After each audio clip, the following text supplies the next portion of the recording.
কথা বলে শুরু করেছিলেন, আমার সাথে আপনারা পড়েন আলিফ লাম মিম যালিকাল কিতাবু লা রাইবা ফীহি হুদাল লিল মুত্তাকিন আল্লাযীনা ইউমিনুনা বিল গায়বি ওয়া يقيمون الصلاة ومما رزقناهم ينفقون আপনাদের খারাপ লাগে নাকি? কার কার বিরক্ত লাগে? হাত উঠান তো। সবার কাছে ভালো লাগে তো? এই আয়াতের 5 নম্বর আয়াত আল্লাহ রাব্বুল আলামিন বললেন উলাইকা আলা হুদাম মির রাব্বিহিম وَأُولَئِكَ هُمُ الْمُفْلِحُونَ এই আয়াতে কারিমার সূরার সেই আয়াতে কারিমার মধ্যে যারা লাভের মধ্যে আছে, যারা এখনো লাভের মধ্যে আছে এবং আখিরাতের মধ্যেও লাভের মধ্যে থাকবে, এই প্রত্যেকটা আয়াতে কারিমায় কোন জায়গায় কথাটা বলে নাই তোমার কতটুকুন জায়গা জমিন আছে, তোমার কতটুকুন দালান কোঠা আছে, তোমার কতটুকুন টাকা আছে, তোমার কি আছে, তোমার এই টাকা সম্পত্তি আমার কাছে কোনো বিবেচনা হয় না। আল্লাহু আকবার বলেন।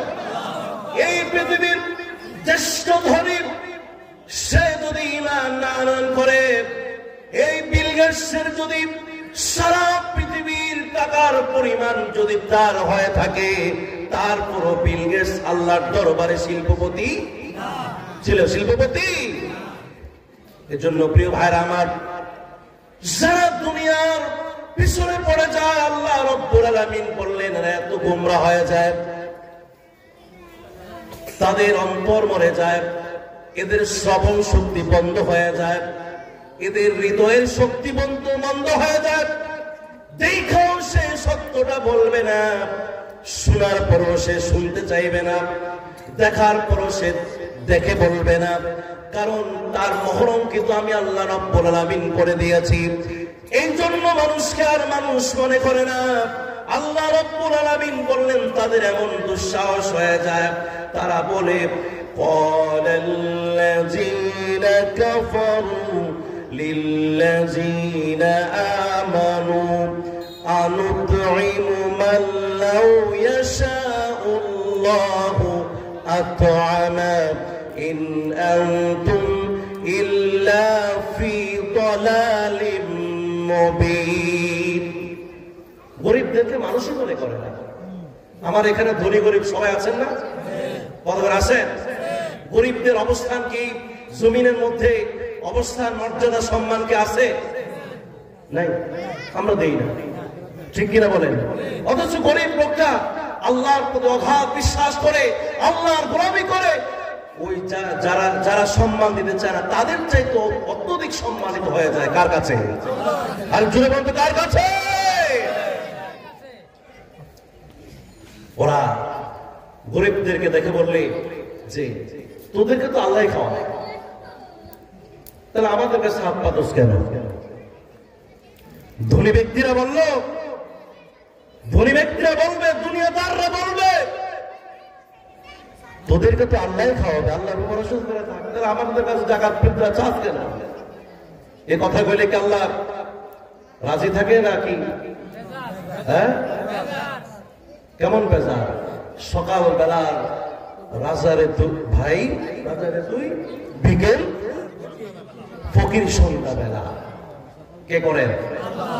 বিশ্বাস হয়? বিশ্বাস কি হয়? 10 তলা বাড়ি রয়েছে, কিন্তু ঘরের মধ্যে গিয়ে দেখেন একটার মুখে ক্যান্সার, একটা কিডনি নাই, আর একটা চোখ নাই। মুহূর্তের মধ্যে সব ছিনিয়ে নিতে পারেন, যিনি নিতে পারেন তিনি কে?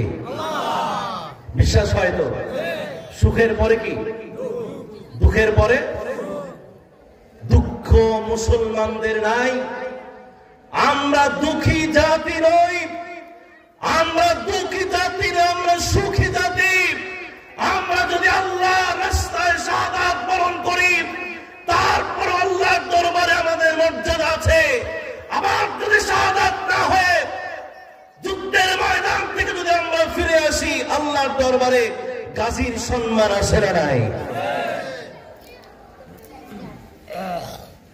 তাহলে আবু বকর এর বন্ধুরা বলল, তুমি বন্ধুর পাল্লায় পড়ে যে গরিব হয়ে গেলা। যেই কুলাঙ্গার বন্ধু শিল্পপতি আবু বকরকে বলল, এবার আপনারা বললেন যে আসলে কি আসল শিল্পপতি কি আবু বকর না কেউ কাপের? আবু বকর। এতটুকু বিশ্বাস হয়? বিশ্বাস হয় তো? প্রিয় ভাইরা আমার, যাদের একটা আছে সে চায় আগামীকাল আমার পকেটে 100 টাকা হোক, যার 1 কোটি টাকা আছে সে চায় আরো দ্বিগুণ হওয়ার জন্য। এই পৃথিবীর চাহিদা, এই পৃথিবীর স্বপ্ন কোনদিন আমি আর আপনি পূরণ করতে পারবো না। যতই আমি চাইবো, দুনিয়ার অভাব কোনদিন কি শেষ হবে নাকি শেষ হয়ে যাবে? শেষ হবে নাকি? দুনিয়ার অভাব মৃত্যু পর্যন্ত শেষ হবে না। যারা দুনিয়ার পিছনে আছে তাদের ব্যাপারে আল্লাহ রব্বুল আলামিন বললেন, আল্লাহ তাআলা বললেন তারা যে কিভাবে চায়, আরো চায়, আরো চায়, আরো চায়। এই কথাটা কেমন সুন্দর করে আল্লাহ রব্বুল আলামিন বললেন, ক্বালাল্লাযীনা ইউরিদুনাল হায়াতাদ দুনিয়া ইয়া লাইতা লানা মিসলা মা উতিয়া কারুন। এই পৃথিবীর মধ্যে অনেক ধনীদের কথা কোরআন শরীফের মধ্যে বলেছেন। আল্লাহু আকবার। একটু মুখ ছাড়িয়া একটু চিৎকার দিয়ে আল্লাহ, মহান আল্লাহর নাম নে, আল্লাহু আকবার। এই মহান পবিত্র গ্রন্থ আল কোরআনের মধ্যে অনেক ধনীদের কথাও বলেছেন। কিছু ধনী, সুলাইমান উনিও ধনী, হযরত দাউদ নবী তিনিও কি, ইব্রাহিম আলাইহিস সালাম তিনিও কি, ফেরাউন সেও কি, নমরুদ সেও কি, করুন সে কি। দুই ধনীর কথা বলে আমাদেরকে বুঝাতে চেয়েছেন। এক ধনী ইহকালেও সে সুখে থাকে, আখিরাতেও সুখে থাকবে ইনশাআল্লাহ। আমরা ধনী থাকতে চাই কিনা? আর এক ধনী শুধুমাত্র আল্লাহর জমিনেই শুধু ধনী থাকে, কিন্তু আখিরাতের মধ্যে শূন্যের কোটায়। এজন্য আল্লাহ রাব্বুল আলামিন দুনিয়া যারা চেয়েছেন দুনিয়াদার, আখিরাতকে বাদ দিয়ে যারা দুনিয়াদার হতে চায় তাদের একটা আশা যে আল্লাহ তুমি কারণকে যা দিয়েছেন আরো দাও। মানুষ কি চায়? আরো চায়, তৃপ্তি ভরে না। কিন্তু মুসলিম জাতি তৃপ্তি ভরতে হবে। এই শেষ জমানায় যারা মুমিন মুসলমান, ওদের এক একজনের মর্যাদা হবে বদরের সাহাবীদের মতো। চিল্লে বলে আল্লাহু আকবার। এদের সামনে অবৈধ সৈন্য দেওয়া হবে, অবৈধ সৈন্যের পাহাড় দেওয়া হবে। সেই ফুরাত নদীর মধ্যে ফুরাত নদীর মধ্যে সেই সৈন্যের পাহাড় দেখো, ওইদিকে তাদের খেয়াল থাকবে। থাকবে? আপনার কথা বলছেন, থাকবে নাকি? দুনিয়ার মহাপরি দাজ্জালের পিছনে পড়ে পড়ে আল্লাহকে বলে গিয়া একদল লোক দুনিয়াদার হয়ে যাবে, আর একটা দল দিনদার থাকবে। ওদের জুটবে না কপালে একটু ফলাও কুরমা খাবারের, তাদের থাকবে না ভালো একটা পশু, তাদের থাকবে না ভালো একটা বাহন, কিন্তু তাদের কিছুই না থাকবে, কিন্তু তাদের হৃদয়ের একটা ঈমান থাকবে। এত বড় শক্তিশালী ঈমান থাকবে, মজবুত ঈমান থাকবে। এই ঈমানদাররা যখন খাবার প্লেটে খাবারের জন্য বসে যাবে, ওই সময় বিসমিল্লাহির রহমানির রহিম বিসমিল্লাহি ওয়া আলা বারাকাতিল্লাহ বলে যখন ডাল ভাত দিয়ে যখন খাওয়া শুরু করবে, আর তার পাশে আরেক কাফের মুশরিক দাজ্জালের বাহিনী তারা ভালো ভালো কিছু খাবার খাবে, তারা খাবার পরও তাদের যে তৃপ্তি ভরবে না। একজন শক্তিশালী ইমানদার সে যদি ডাল ভাত দিয়ে বিসমিল্লাহ বলে খাবার শুরু করে, আর শেষে যখন আলহামদুলিল্লাহ বলে কার শুকরিয়া আদায় করবে? আল্লাহ শুকরিয়া যখন আদায় করবে, ওই দিনদার মুসলমানদের এমন তৃপ্তি ভরে যাবে, তারা মনে করবে যে আমরা যা খেয়েছি মনে আল্লাহর সবচেয়ে উৎকৃষ্ট, আল্লাহ সবচেয়ে উৎকৃষ্ট খাবার আমার পেটে গ্রহণ করেছে। নিয়ামত দিবেন কে? আমার কিছু নাই, কিন্তু আছেন কে? আর আপনারা জোরে কথা বলেন না। আমার আপনার কিছুই নাই, টাকা নাই, পয়সা নাই, ঘর নাই, বাড়ি নাই, আমার একজন আছেন, তিনি কে? আল্লাহ রাব্বুল আলামিনের কাছে বলতে হবে আনতা ওয়ালি ফিদ দুনিয়া ওয়াল আখিরাত। ও আল্লাহ, আপনি তো এই দুনিয়ার অভিভাবক, আমার কেউই নাই, একমাত্র আপনি আমার অভিভাবক, এবং আখিরাতের মধ্যে আমার কেউ বন্ধু আর অভিভাবক থাকবে না, একমাত্র বন্ধু আর অভিভাবক হবেন তিনি কে? চিল্লে বলে। এই জন্য প্রিয় ভাইরা আমার, দুনিয়াদাররা এতই দুঃসাহস প্রকাশ করবে, কারণ এরা তো গোমরাহ হয়ে গিয়েছে। এই জন্য আল্লাহ রাব্বুল আলামিন বললেন, তারা বলবে বাল তুসিরুনাল হায়াতাদ দুনিয়া, এরা দুনিয়ার জীবনটাকে প্রাধান্য দেয়। প্রিয় ভাইরা আমার, দুনিয়ার জীবনকে প্রাধান্য না দিয়ে একমাত্র যেই দেশের যে দুনিয়ার প্রাধান্য দিতে হবে সেটার নাম কি? আখিরাত। ছেলে বলে সেটার নাম কি? যারা দুনিয়ার পিছনে এই পৃথিবীর মধ্যে সে সফলতার মাপকাঠি করলো আর বললো যে আমি তো সফল হয়ে গিয়েছি, কিন্তু আল্লাহ রাব্বুল আলামিন তার ব্যাপারে ব্যর্থতার কথা তিনি বলেছেন আর ঘোষণা করলেন, শুধু দুনিয়ার জীবনে ব্যর্থ হবে না, কিয়ামতের ময়দানেও তার জায়গা জান্নাতে হবে না। হবে কোথায়? হবে কোথায়? জান্নাত কি ফলো করবো, ভালো ভালো জিনিস খেতে দেওয়া হবে? আগুন কি? সাপ, বিচ্ছু, বমি, পচা পুঁজ, গরম পানি, কোনদিন তাদের শান্তি হবে? فأما من طغى وآثر الحياة الدنيا فأما من طغى وآثر الحياة الدنيا فإن الجحيم هي المأوى। যে অবাধ্য করলো, যে অবাধ্য করে বলল আর দুনিয়ার জীবনকে প্রাধান্য দিবে, কিয়ামতের ময়দানে ফাইনাল জাহিমা হিয়াল মাওয়া, তার আবাসস্থল হবে জাহান্নাম। কোথায়? বিশ্বাস করেন তো? টাকা কামের সময় তো বিশ্বাস থাকে না, এদিকের থেকে টাকা, ওদিকের থেকে টাকা, টেবিলের উপরও টেবিলের নিচেও,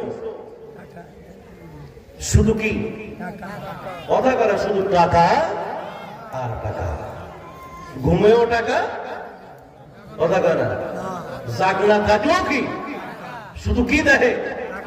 শুধু টাকা দেখে, টাকা। প্রিয় ভাইরা, মনে রাখতে হবে এই পৃথিবীর সব ভালো ভালো না। এই পৃথিবীর যত আল্লাহর নিয়ামত আছে, নিয়ামত 4 ভাগে বিভক্ত। কয় ভাগ? এখন থেকে ওয়াজ শুরু, এখন যা কইছে এগুলি বলেছি, আর এখন বলবো আমরা কি করি। এই পৃথিবীর জিন্দেগির যত কিছু আমরা রিজিক দেখি না কেন, 4টা রিজিক দেখি। কয়টা? যেটা পয়সার পিছনে ঘুরি, এটা 3rd ক্লাসের রিজিক। করে আল্লাহ আমারে কম দেয় না, আসলে তোমার থার্ড ক্লাসেরটা কম দেয় না, ভালোটা রয়ে গেছে। রিজিক কয় প্রকার? পিছনের ভাইয়ের একটু জোরে বলেন তো, রিজিক কয় প্রকার? সর্বনিম্ন হলো মাল, জায়গা, জমিন, টাকা, পয়সা। মরলে পকেট কি থাকে? পকেটে 10,000 টাকা আপনি যান ওই দেশে গিয়ে ফল ফ্রুট কিনা খায় চলবো? আরে বাংলাদেশের টিয়া তো ইন্ডিয়া কে চলে না, সৌদি আরব কে চলে না, ঠিক কিনা কম? মরলে আপনার এখন চলবে কেন? এর হচ্ছে এটা থার্ড ক্লাস, এটা কোনো ক্লাসের মধ্যে পড়ে না। তবে যেটা একটু ক্লাসের মধ্যে পড়ে এটা সুস্থতা। কি টাকা পয়সাটা কিন্তু শরীরের সুস্থতা, রোগ শোক নাই, তাহলে জীবন আর কিছু লাগে? টাকা পয়সা আছে, রোগে শোকে, ডায়াবেটিসে, কিডনি রোগে, প্রেসারে একেবারে ব্যথা, ওষুধ থাকে 20,000 টাকা। এই টিয়া পয়সার দাম কি যদি কথা কয় না, যদি কিনা থাকি? এটা হলো দ্বিতীয় নম্বরের সুস্থতা। যদি আল্লাহর কাছে রিজিক চান, কেমনে চাইবেন? একটু সুরুত করে চায় যে আল্লাহ তোমার টাকা না দিয়ে আমার কি দেবো? আমার সুস্থতা দেবো। কিন্তু যখন রিজিক চাই তখন মনে করে যে আল্লাহ তুমি 2টা টাকা দাও, 2টা টাকা দাও, কিভাবে খাবো? আর বাইরে যেটা খাইবে এটা তো বিষ খাইবা। আমরা যেই বাজারে যা কিনি খাই, এগুলো কি খাবার খাই না বিষ খাই? চিনি কি চিনি না বিষ? লবণ কি লবণও বিষ হয়ে গেছে এখন, লবণ নাই, মাছ নাই, আপনার বস্তু নাই, ফলও নাই। আমি কি কোনো ভুল বললাম নাকি? ফলের নাম কি পাল্টে গেছে? ফলের নাম ঠিকই আছে, আমরা সবাই পাল্টাই, ঠিক কিনা কম? তাহলে যেটা কিনা খাবো যদি বিষ খাই, এই সুস্থতা আসবো থেকে। সর্বপ্রথম যদি রিজিক চাই, আল্লাহর কাছে বলবো আল্লাহ তুমি আমাকে সুস্থতা দাও। এরপরে আরেকটু ভালো জিনিস কোনটা জানেন? যে আল্লাহ তুমি আমাকে যে সন্তানগুলো দিবা, সন্তানগুলো ভালো সন্তান দাও। এটা হলো 3 নম্বর ক্যাটাগরির রিজিক, ভালো মানের রিজিক। সন্তান যদি ভালো হয়, মা বাবার সম্মান কি বাড়ে না কমে? সন্তানে যদি চুরি করে ধরা পড়ে, এই বাপ গিয়া মানুষের সামনে কি মুখ দেখাতে পারে? তো কি ওই লোকেরা ধরা গেছে, আপনার সমস্যা কি? কিন্তু না, এই সন্তান দিয়ে আমার পরিচয়। এই জন্য প্রিয় ভাইরা আমার, ইব্রাহিম আলাইহিস সালাম, আল্লাহর যত নবী রাসূল এই পৃথিবীতে আসছেন, আল্লাহর দরবারে সব সময় দোয়া করতেন, রব্বি হাবলি মিনাস সালিহিন, রব্বি হাবলি মিনাস সালিহিন। বাবা মায়ের দোয়া সন্তানের জন্য কবুল হয় কি হয় না? বিদ্যুতের গতি যেভাবে যায়, যে অল্প টাইমে চলে যায়, মা বাবার দোয়া সন্তানের জন্য তার চাইতে আগে পৌঁছে যায় কার কাছে? ইব্রাহিম আলাইহিস সালাম আল্লাহর কাছে চাইলেন না এক সন্তান, কিন্তু ইব্রাহিম আলাইহিস সালামের বেটা ইসমাইলকে বানায় দিলেন আল্লাহর নবী। আহারে জোরে বলে সুবহানাল্লাহ। সেই নবীর ঘরে আবার নবী, সেই ঘরের পরে আবার নবী। ইসহাক তিনিও নবী, ইসহাকের বংশ ধরে প্রায় হাজার হাজার নবী ইব্রাহিম আলাইহিস সালামের দোয়ার বদৌলতে হয়ে গেছে। আল্লাহর দরবারে সব সময় নিজের বংশধরের জন্য কিয়ামত পর্যন্ত যত সন্তান আসবে, আমার এই সিলসিলা যত সন্তান আসবে, আল্লাহর দরবারে গভীর রজনীতে শোকের পানি ছেড়ে দিয়া আল্লাহর দরবারে বলতে হবে, রব্বানা হাব লানা মিন আজওয়াজিনা ওয়া যুররিয়াতিনা কুররাতা আ'য়ুনিন ওয়াজআলনা লিল মুত্তাকিনা ইমামা। আল্লাহর দরবারে এই দোয়া করতে হবে, আল্লাহ আমার সন্তানদেরকে যুগ শ্রেষ্ঠ মুসলমান হিসেবে কবুল করে নিও, আর আমার বংশধর থেকে কিয়ামত পর্যন্ত যত সন্তান আসবে, আল্লাহ তুমি দাজ্জালের ফিতনা থেকে হেফাজত করবে। আল্লাহু আকবার। 3 নাম্বার ক্যাটাগরি রিজিক হলো সন্তান চাওয়া।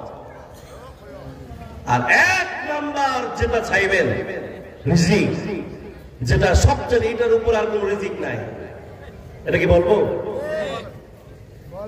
ও পিছনেরা আমার প্রতি রাগ, মানে এরা তো সন্ধ্যায় বসছে, এখন রাত কটা বসে জানি না, এরা কয় যে হুজুরে চিল্লা পাল্লা করে, কি বুঝি না। আপনাকে বুঝেন, কথা বুঝেন? এই 1 নাম্বার রিজিকের কথা কি বলবো? হাত উঠে বলেন, সাক্ষী রেখে বলেন আল্লাহু আকবার। 1 নাম্বার রিজিক কি আপনারা আল্লাহর কাছে চাইবেন? কথা চাইবেন? আল্লাহ পাক কবুল করে বলে আমি। 1 নাম্বার রিজিক হলো আল্লাহ তুমি আমার প্রতি রাজি থাকো, খুশি থাকো। এটাই হলো কি রিজিক, 1 নাম্বার। প্রিয় ভাইরা আমার, ধরুন আমার আপনার টাকা নাই, আমার সন্তানের জন্য আমি তাদের চাহিদা পূরাতে পারি না, আমার অভাব, সংসারে অভাব, স্ত্রীর কথাও আমি পূরণ করতে পারি না, আমার মতো গরিব এই পৃথিবীর বুকে আর কেউই নাই।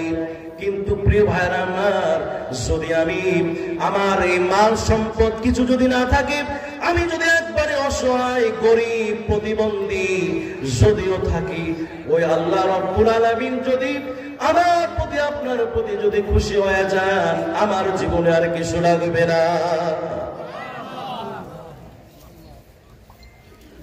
আর যদি আমি অসুস্থ থাকি আইয়ুব নবীর মতো, তার পাশে কেউ যাইতে চায় না, কিন্তু আইয়ুব নবী আল্লাহর উপর ভরসাও ছাড়ে, আল্লাহর রাজি খুশিও ছাড়ে না। আল্লাহকে বলে, আল্লাহ রোগ দিয়েছো, রোগ শোক তুমি দিয়েছো, শাফিয়াল আমরাদ তুমি, ওয়াইজা মারিদতু ফাহুয়া ইয়াশফিন, আমি যদি অসুস্থ হয় ভালো করবেন কে?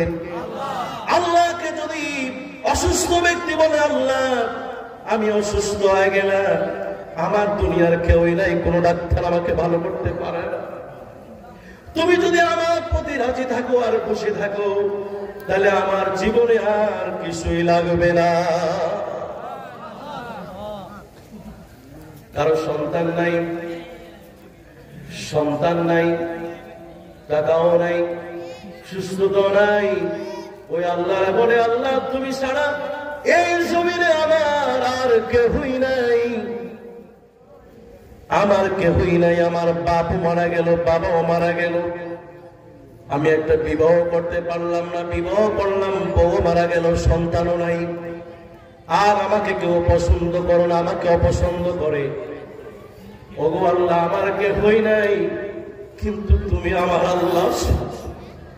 ও আল্লাহ রাব্বুল আলামিনকে যদি আমি রাজি আর খুশি করতে পারি, আপনারা একটু একটু চিৎকার দিয়ে বলতে পারবেন, আমার কি আর কিছু লাগবে নি? এজন্য প্রিয় ভাইরা আমার,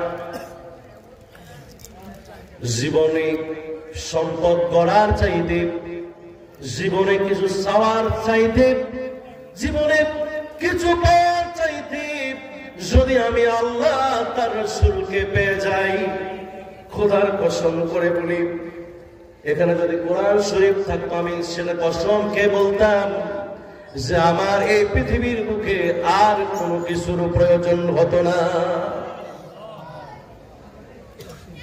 আমরা কাকে চাই? কথা বলতাম, আমরা কাকে চাই?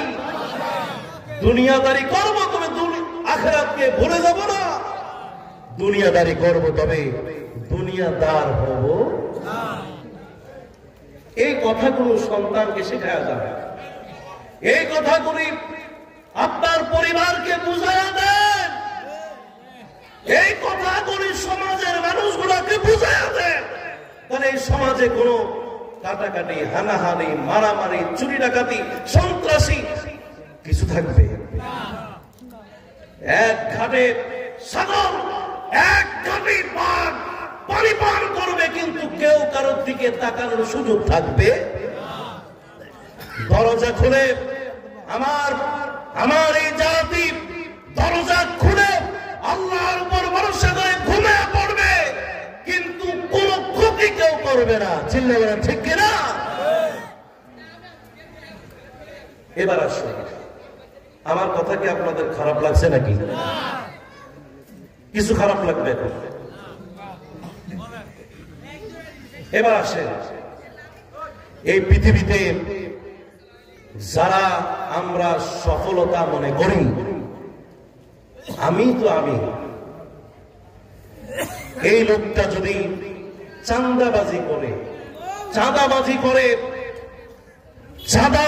করে যদি টাকার মালিক হয়, তাহলে এই চাঁদাবাজির মালিকের প্রতি কি আমার আল্লাহ ঠিক রাজি আছেন? কি কয়, আছে নাকি? আমগো সমাজে কি চাঁদাবাজি চলে না? রাস্তাঘাটে কি চাঁদাবাজি চলে? কথা করে চলে কিনা?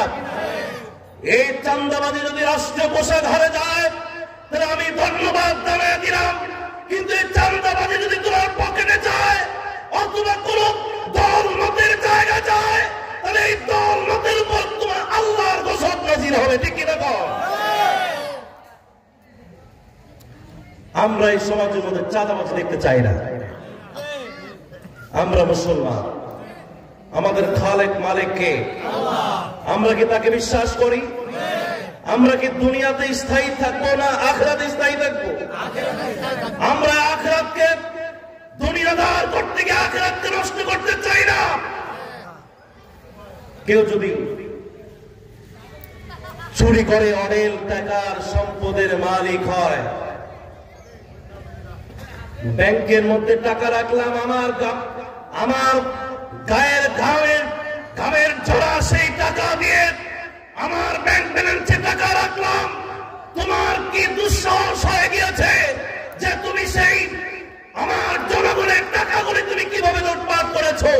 আমরা এই লুটপাট দেখতে চাই না, ঠিক কিনা বলেন? প্রিয় ভাইরা আমার, কি সমস্যা? কি ঝামেলা আছে? একটু জিকির করেন, লা ইলাহা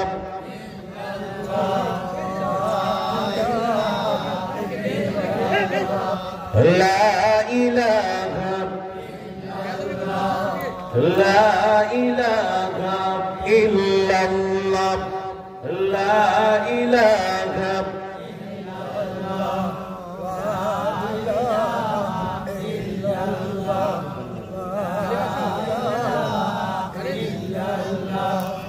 لا إله إلا الله محمد رسول الله صلى الله। হারামের টাকা দিয়া যদি জমি কিনে ব্যাংক ব্যালেন্স করে, অবৈধ টাকা দিয়ে যদি টাকার পাহাড় করে, এই অবৈধ টাকার প্রতি তুমি কলিমুল্লাহ সলিমুল্লাহ খুশি থাকলেও কে খুশি নাই? দুর্নীতির টাকা, দুর্নীতি বুঝেন? বুঝেন তো নাকি? সবাই বুঝে। এই দুর্নীতিবাজ, এই চোর, এই ডাকাত, এই সন্ত্রাস তুমি যেই করো না কেন, যদি কোনো আলেম, কোন উলামায়ে কেরাম যদি অবৈধ টাকার মালিক হয়, এই উলামায়ে কেরামের প্রতি কে খুশি নাই? অবৈধ টাকার মালিক যদি তুমি আমেরিকার প্রেসিডেন্ট হও, আমরা মুসলমান ঘোষণা করে দিলাম তুমি দুনিয়াদার হয়েছো, কিন্তু আখিরাতে তুমি শূন্যের কোটায়, ঠিক কিনা কর? সুদ ঘুষের টাকা কি চলে? কথা করা চলে? চলে না কেন? সমাজে সুদ ঘুষের টাকা নাই? সুদ কি চলে? ঘুষ কি চলে? ভালো তিনি না? অফিসার সে ঘুষের টাকা পাইলে গিয়া দেখে যে বড় ইলিশ মাছ কোনটা, আগে খা, তবে যা খা সব কি আগুন, কি খায়? চিল্লিয়ে বলতে হবে কি খায়? এটা আল্লাহর কথা। কার কথা? ইন্নাল্লাযীনা ইয়াকুলুনা আমওয়ালাল ইয়াতামা যুলমান ইন্নামা ইয়াকুলুনা ফী বুতুনিহিম নারা। এদেশে আপনি আমি যদি একটু গভীর লক্ষ্য করে দেখি, যত বড় লোক আর শিল্পপতি দেখি গরিবদেরকে মাথায় বাড়ি দিয়া ধনী হয়েছে, ঠিক কিনা কোন? শ্রমিকের ঘামের টাকা, শ্রমিকের টাকা লুটপাট করে, শ্রমিকের টাকা না দিয়ে কন্ট্রাক্টর সাহেব, ইঞ্জিনিয়ার সাহেব অনেক বড় সাপ হয়ে গিয়েছে, ঠিক কিনা বলেন?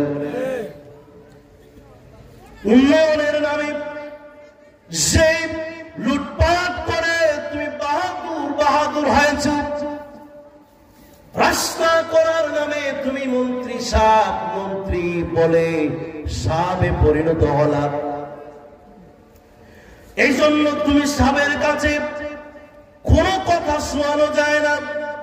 তুমি গিয়া ব্যাংকের টাকা নিজের টাকা মনে করে, রাষ্ট্রের টাকা নিজের টাকা মনে করে আর এক দেশে প্রচার পাচার করে দিয়া তুমি বাহাদুর সাজলা।